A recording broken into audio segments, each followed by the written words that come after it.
Hello everyone, welcome to Royal Gyan. आज का जो टॉपिक है वो ये है कि डिस्कवरी ऑफ सब एटॉमिक पार्टिकल्स। इलेक्ट्रॉन को डिस्कवर किसने किया, प्रोटॉन को डिस्कवर किसने किया, न्यूट्रॉन को डिस्कवर किसने किया और किस एक्सपेरिमेंट के थ्रू ये लोग डिस्कवर हुए थे। इन सारी चीज़ों को हम पढ़ेंगे। लेकिन इन चीज़ों को पढ़ने से पहले मैं आपसे एक चीज़ पूछती हूँ कि जो एटम है उसको किसने डिस्कवर किया। तो एटम की डिस्कवरी की थी जॉन डाल्टन ने। जो जॉन डाल्टन थे इन्होंने डिस्कवर किया था एटम को और एक थ्योरी दी थी इन्होंने 1808 में। उस थ्योरी का नाम है डाल्टन्स एटॉमिक थ्योरी। जो डाल्टन जी थे इन्होंने ये बोला कि एक टाइनीएस्ट पार्टिकल होता है जिसकी रिपीटेशन से मैटर बनता है और उसी का नाम है एटम। ये बातें जॉन डाल्टन ने अपनी डिस्कवरी में बोली थी। लेकिन एक बार हम ये देख लेते हैं कि एटॉमिक थ्योरी में क्या क्या बोला गया था। तो एटॉमिक थ्योरी में बोला गया कि जो एटम है ना is the smallest indivisible particle. क्या बोला कि ये एक तो दो बातें बोली, एक तो ये स्मॉलेस्ट पार्टिकल है, एक तो ये स्मॉलेस्ट पार्टिकल है और साथ में ये इनडिविजिबल भी है, इनडिविजिबल भी है। मतलब इसको छोटे छोटे पार्ट्स में डिवाइड नहीं किया जा सकता, सबसे छोटा है ये। Okay, no issues. आपने ये बातें बोल रहे हैं, ठीक है, क्योंकि उस टाइम पे ये बहुत बड़ी बातें थी और इन्होंने जो एक्सपेरिमेंट किए थे उसके थ्रू इन्होंने यही चीज़ें बताई।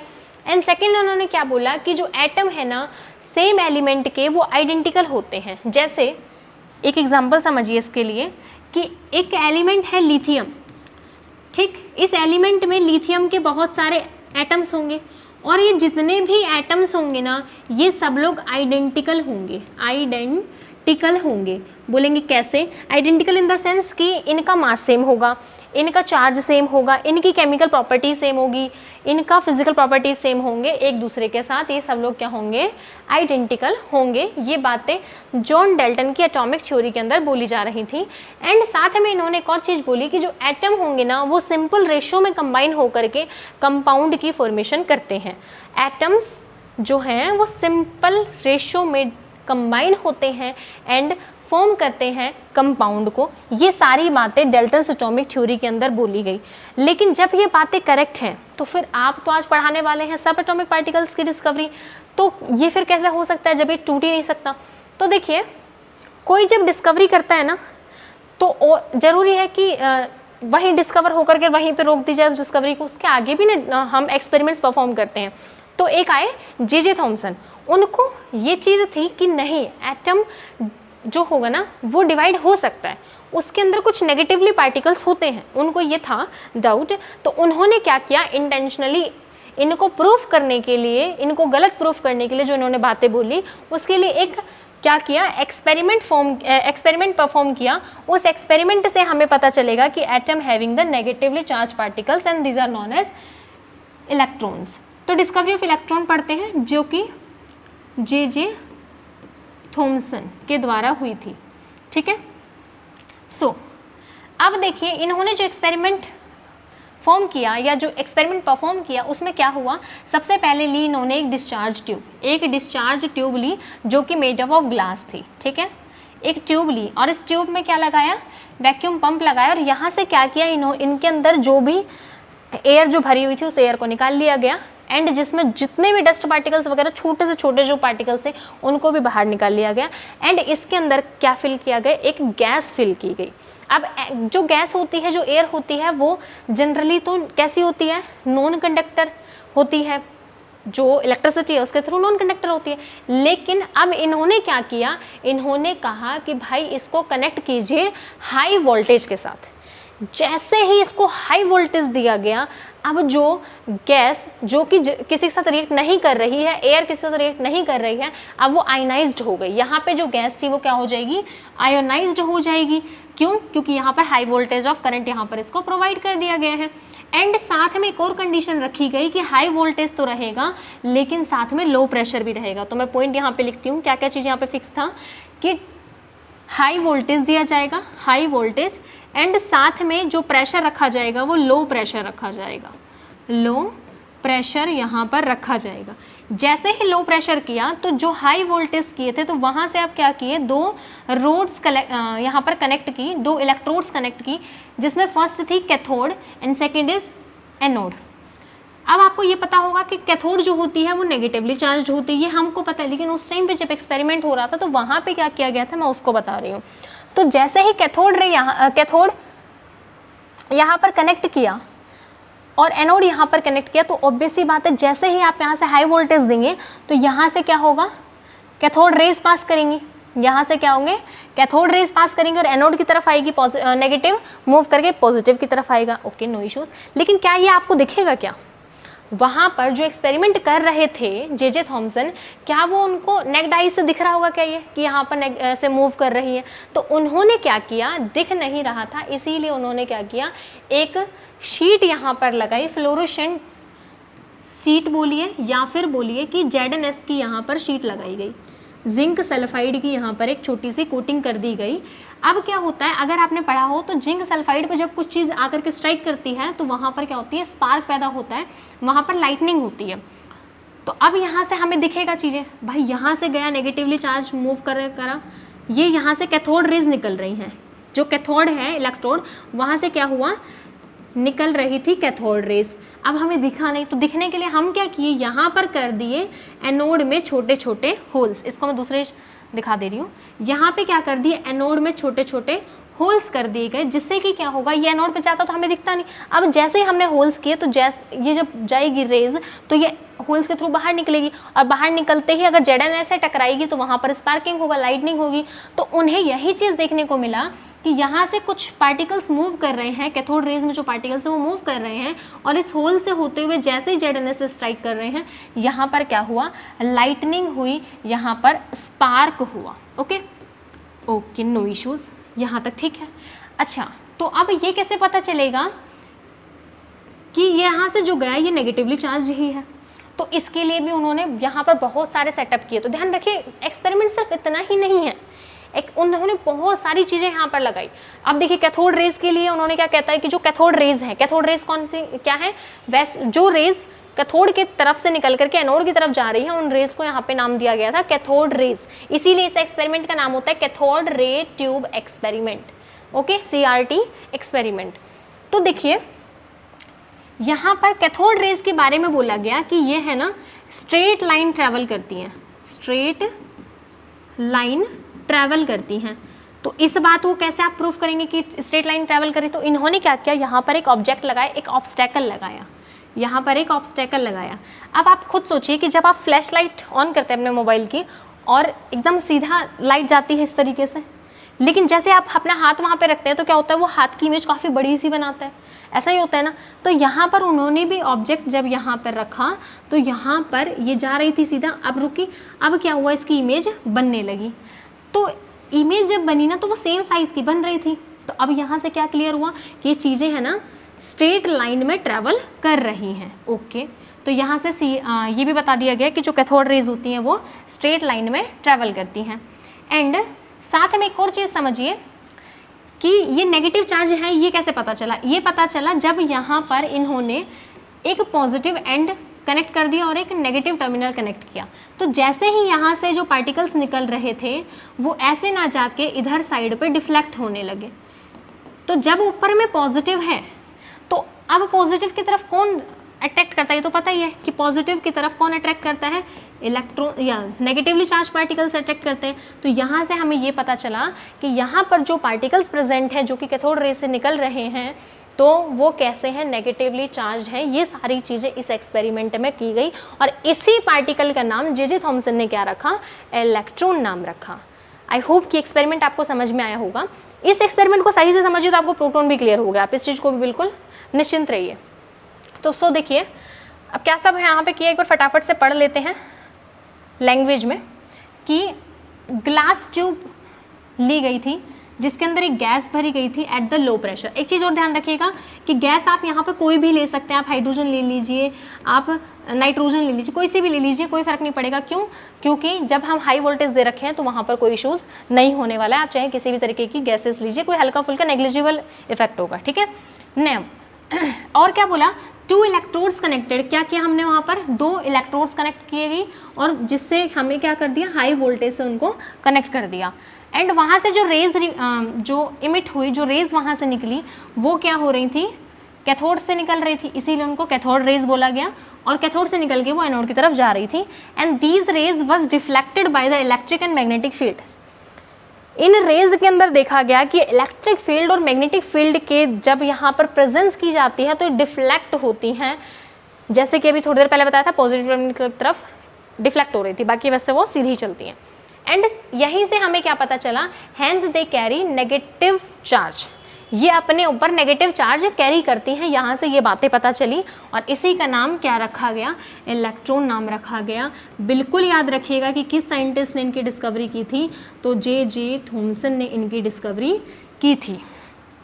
आई होप कि समझ में आया होगा कि इलेक्ट्रॉन की डिस्कवरी कैसे हुई और किस और ये एक्सपेरिमेंट भी कई बार पूछा जाता है, इस एक्सपेरिमेंट से रिलेटेड क्वेश्चंस भी आते हैं। नाउ प्रॉपर्टीज ऑफ इलेक्ट्रॉन एक बार देख लीजिए, फिर मैं एक चार्ट जरूर दिखाऊंगी जिसमें कि प्रोटॉन, इलेक्ट्रॉन और न्यूट्रॉन को मैं सही से बताऊंगी कि क्या क्या मास है, क्या क्या चार्ज है। देखिए नेगेटिवली चार्ज होते हैं, इनका चार्ज कितना होता है 1.6 इंटू 10⁻⁻19 कूलाम होता है, एंड मास कितना होता है 9.1 इंटू 10⁻31 kg होता है। और EM रेशो मतलब चार्ज ऑफ इलेक्ट्रॉन और मास ऑफ इलेक्ट्रॉन का जब रेशियो निकालते हैं तो वो आता है 1.758 इंटू 10⁸ कूलाम पर ग्राम। एंड वेरी स्मॉल पार्टिकल होता है and present outside the nucleus, nucleus के बाहर में ये प्रेजेंट होते हैं, ये चीज़ें आपको याद रखनी है। अब देखिए चलते हैं प्रोटॉन की तरफ कि प्रोटॉन की डिस्कवरी कैसे हुई। तो अगर आपको इलेक्ट्रॉन की डिस्कवरी समझ में आई है तो प्रोटॉन इज़ वेरी इजी। जो आपने इलेक्ट्रॉन की डिस्कवरी में सेटअप लगाया था, सेम सेटअप यहाँ पर ई गोल्डस्टीन ने लगाया, एंड उस सेम सेटअप को इन्होंने पलट दिया इन द सेंस कैसे समझेंगे क्या पलट दिया। तो इन्होंने भी ली डिस्चार्ज ट्यूब और क्या किया, कैथोड और एनोड यहाँ पर अटैच किया। हाई वोल्टेज था पहले भी, हाँ लेकिन एक चीज़ ध्यान रखिएगा कि नेगेटिव चार्ज को वहाँ से एमिट करना वेरी इजी होता है as compare to positive charge. तो वहाँ पर अगर हाई वोल्टेज था तो यहाँ पर वेरी हाई वोल्टेज आपको अप्लाई करना पड़ेगा, क्योंकि पॉजिटिव चार्ज को वहाँ से बाहर निकालना बहुत मुश्किल होता है, ठीक है। तो यहाँ से हाई वोल्टेज सोर्स यहाँ पर हमने अटैच कर दिया। और अब क्या किया, यहाँ पे इस बार जो होल्स करेंगे वो करेंगे कैथोड के अंदर, परफोरेटेड कैथोड मतलब होल्स किए गए हैं, tiny holes in the cathode. अब क्या हुआ कि एनोड में से सेम उसी तरीके से एनोड रेज निकलने लगी जिसमें कि पॉजिटिव पार्टिकल्स थे, हमें दिखाई नहीं देते इसीलिए हमने क्या कर दिया, होल्स कर दिए। जैसे ही यहाँ से गए तो यहाँ पे क्या हुआ, रेड ग्लो हमको देखने को मिला, वही सेम सीट को अप्लाई किया था ZNS और फिर अब क्या हुआ, हमें रेड ग्लो देखने को मिला। सेम सेटअप था as it is, low pressure high voltage, same setup. बस इस बार क्या हुआ है कि जो रेज पास होंगी वो कैथोड से ना होकर इस बार एनोड से हम रेज को पास करवा रहे हैं और हाई वोल्टेज ना लेके वेरी हाई वोल्टेज ले रहे हैं। तो यहाँ पर भी सेम वही सेटअप किया कि पॉजिटिव टर्मिनल नेगेटिव टर्मिनल। तो इस बार क्या हुआ, ये नेगेटिव है और ये पॉजिटिव है, तो इस बार ये उधर ना जाके क्या हुआ, ये डिफ्लेक्ट होकर के नीचे की साइड में आने लगे। तो यहाँ से हमें क्या पता चलता है कि यहाँ पर जो पार्टिकल्स हैं, पार्टिकल्स तो हैं लेकिन जो पार्टिकल्स हैं वो कैसे हैं, पॉजिटिवली चार्ज पार्टिकल्स है, बिकॉज वो नेगेटिव की तरफ क्या हो रहा है, डिफ्लेक्ट हो रहा है। तो ये तो हो गया हमारा प्रोटॉन की discovery from the anode rays experiment. अब देखिए हमने इसमें क्या क्या था, डिस्चार्ज ट्यूब ली, एक सेकेंड, इसमें हमने किया क्या एक्सपेरिमेंट में, डिस्चार्ज ट्यूब ली with the perforated cathode. Cathode के अंदर क्या किया गया, पहले एनोड के अंदर होल्स किए गए थे, इस बार कैथोड के अंदर होल्स किए जा रहे हैं। एंड रेज जो ऑब्जर्व होंगी वहाँ से वो opposite direction of the cathode rays जिधर मूव कर रही थी उसकी जस्ट अपोजिट डायरेक्शन में कौन मूव करता है, जो रेज यहाँ पर हमें ऑब्जर्व होंगी, जो कि हमारी कैनाल रेज भी बोलते हैं इसके अंदर, या फिर एनोड रेज भी बोल सकते हैं, ठीक है, एनोड रेज या कैनाल रेज।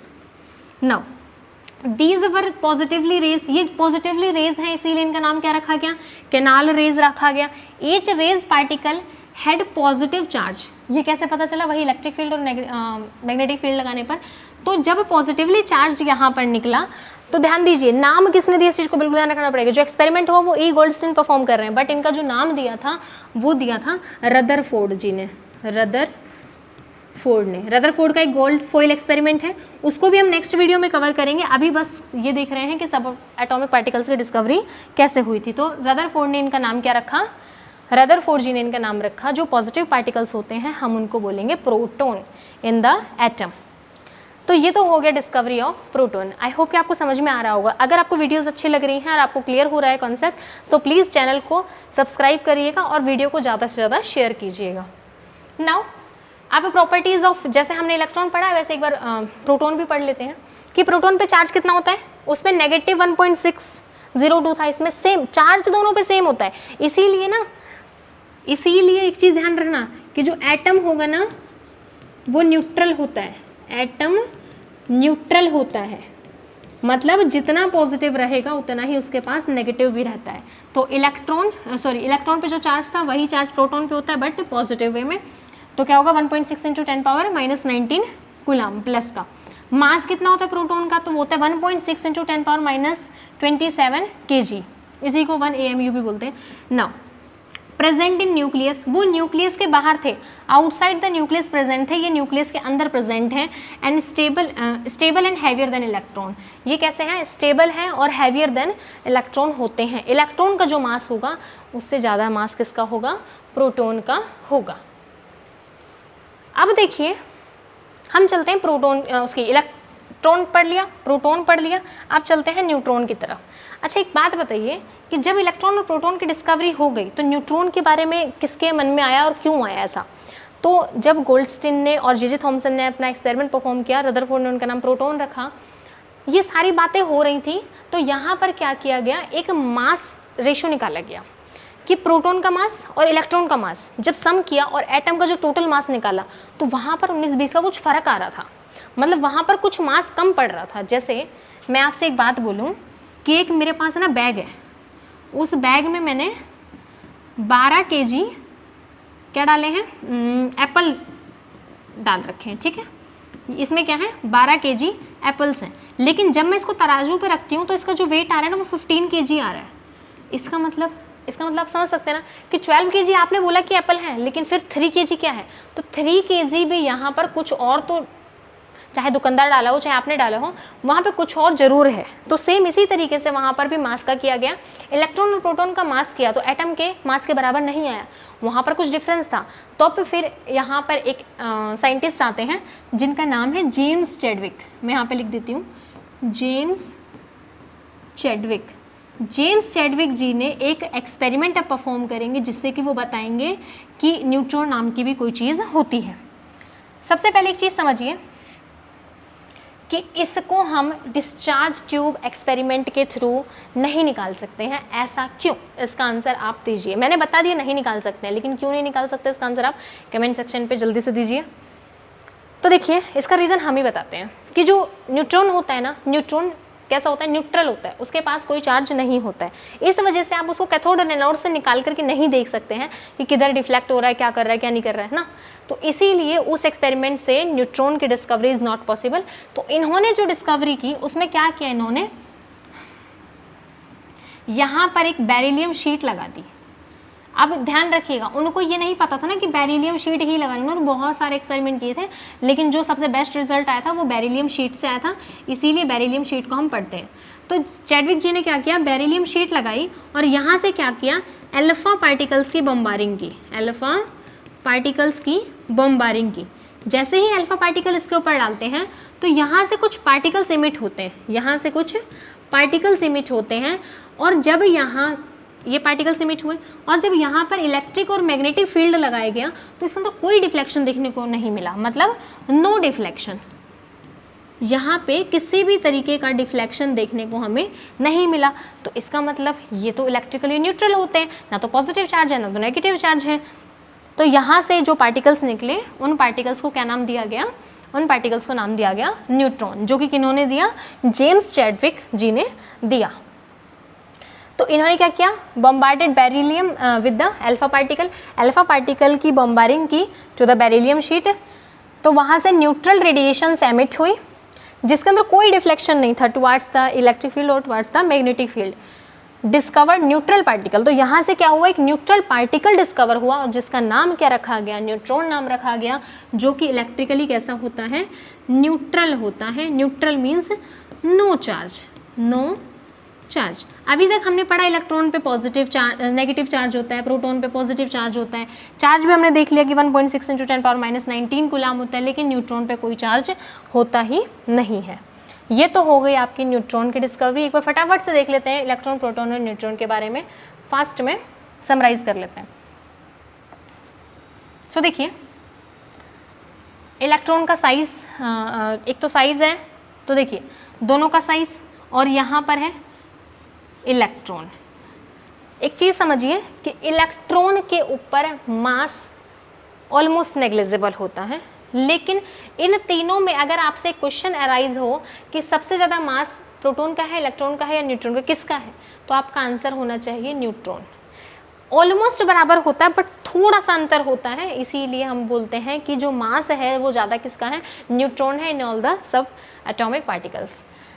तो देखिए साइज के अकॉर्डिंग देख सकते हैं इनका साइज ऑलमोस्ट सेम है, but electron size is very small. Okay, now proton के ऊपर मास कितना है, 1.67 इंटू 10⁻27 kg, और न्यूट्रॉन पे कितना है, 1.67 इंटू -27 kg, ऑलमोस्ट बराबर है। एंड जो इलेक्ट्रॉन है उसका मास कितना है, 9.1 इंटू 10⁻31, और चार्ज की अगर बात करें तो प्लस 1.6 इंटू 10⁻19 कूलम। और एक सेकेंड रुकना, थोड़ी सी एक मिस्टेक है इसके अंदर, इस इमेज में थोड़ी सी मिस्टेक है, वो ये कि इलेक्ट्रॉन पे -1.602 इंटू 10⁻19 कूलम होगा, लेकिन न्यूट्रॉन कैसा होता है, नो चार्ज, तो मीन्स ज़ीरो चार्ज। तो ये थे हमारे सब एटॉमिक पार्टिकल्स जिसकी मैंने डिस्कवरी बताई, एक्सपेरिमेंट्स बताई। आई होप कि आप लोग को समझ में आया होगा। सो प्लीज़ अगर आपको कॉन्सेप्ट समझ में आया हो तो वीडियो को ज़्यादा से ज़्यादा शेयर कीजिएगा। एंड